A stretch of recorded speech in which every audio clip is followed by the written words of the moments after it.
On average, they get about 200 people to participate in their daily listening polls. On that day, they got over 500 people who participated. All right? And so I just recently sent out on September 21st, I sent out a letter to all of the black state representatives in Illinois asking them to follow State Rep LaShawn Ford's lead and hold some type of public forum on the question of concealed carry. They keep saying that, well, they're voting against this because their constituents don't want this. That's not true. And that's not, number one, it's not true. Number two, they've never asked their constituents if they want this or not. So for them to say that our constituents don't want this without ever having found out is just disingenuous. I really believe that, because let's wrap this segment up. We can talk about this for hours, but Right. I think the state legislators really don't understand the bill and the statistics. Now you got to repeat those statistics again. Okay. Go ahead. Again, in the states, in the 49 states that currently have concealed carry legislation, but I'm going to say 48 states because Wisconsin's won't go into effect until November 1st this year. So of the 48 And states, this going to air in November. right? Okay. Right. That will begin in November. That's right. November 1st. Okay. So of the 48 states that currently have concealed carry laws in place, somewhere between 7 to 10% of the population of that state applies for a concealed carry permit.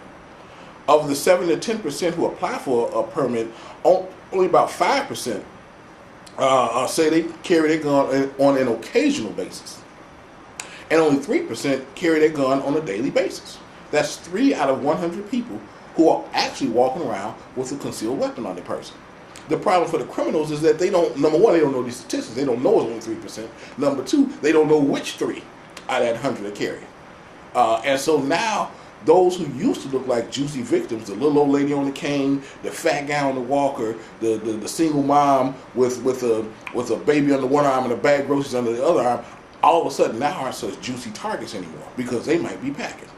All right, and that's the whole idea behind. And when you get the gun, it comes with training. You have to be trained. You are required to go through X amount of training that deals with the legal issues, that deals with under what circumstances you can and cannot pull that weapon.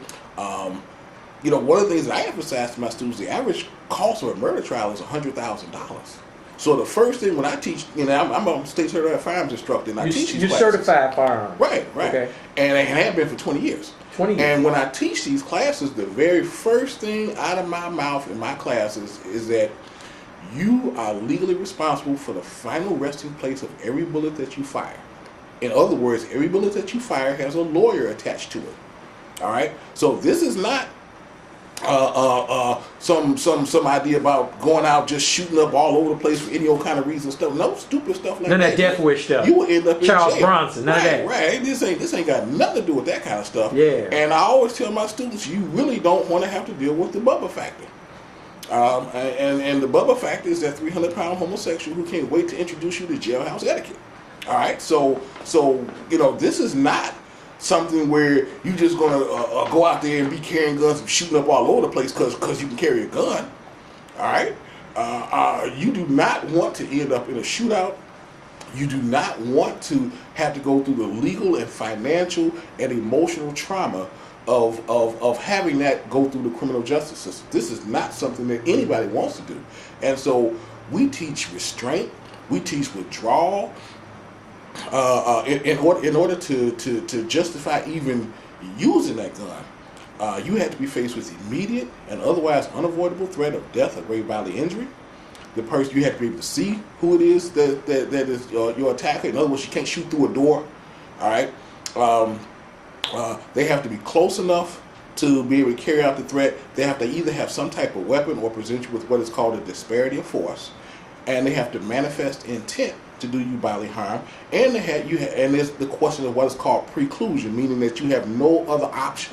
That means that you can't run away, that you can't go anywhere, that you are forced to either deal with that situation as it's presented to you or die. Those are your only options. If you have any other option outside of dying or getting seriously hurt, you're required to take that option, or you're going to end up in jail. So in review, we got to talk about, let the people know this is House Bill 148. Right. Call your state legislators. Right. And also give us that famous quote. I like the quote. When minutes count. When seconds count, The police are only minutes away. Well, say that slow one more time. When seconds count, when someone is jumping on you right here, right now, when seconds count, when you have 2 or 3 seconds between living and dying, the police are only minutes away. All right. So I mean, and this is not anything against the police department. They simply can't be everywhere at the same time. Number one. Number two, it's not their responsibility, even if they are there. It's not their responsibility to protect you. You can be murdered right in front of them, as Darian Albert was in 2009 when he was beat to death. All right? And there were 2 policemen right across the street who watched the whole thing, and their response was to pick up the mic and call for backup, as per Chicago Police Department policy for officer safety. That means if they have to risk their life to save yours, screw you. Period. Dot. All right? They are not required nor obligated. In fact, they are not supposed to put themselves in jeopardy. Unless they have enough backup and they feel like they got enough numbers, so forth and so on. I mean, it's been the model for years. I mean, this is starting to change now.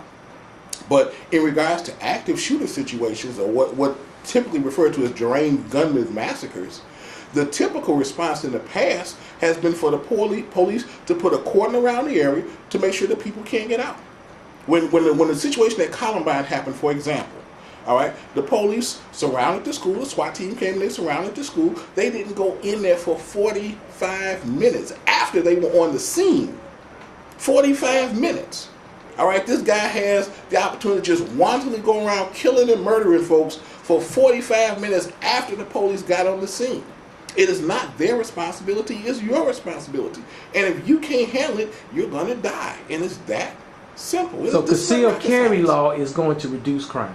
Absolutely. It's going to save lives. It saves lives. It reduces violent crime on average by 20 to 25% in the states that have adopted these laws.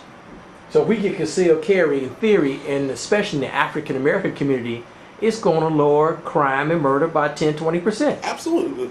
Rape, stranger kidnapping, arson of an occupied dwelling, murder, attempted murder, all these are what are referred to as heinous crimes or forcible felonies. All right, all of those crimes on average drop 20 to 25% when concealed carry laws are put in place. When Florida first passed their concealed carry law, there were a rash of attacks on tourists that summer. And when the police started catching these guys and questioning why they were attacking tourists, what was the rationale behind this attack on tourists, the response was, well, they were driving a rental car, so we figured they were from out of town. But if they were average Florida citizens, we don't know if they're packing or not. All right? Convicted felons who have been interviewed have consistently said they are much more afraid of an armed citizen than they are of the police. All right? So, I mean, again, this is not rocket science, and this is not any information that any of these state legislators who keep voting to keep us helpless don't know or could not find out if they chose to find out.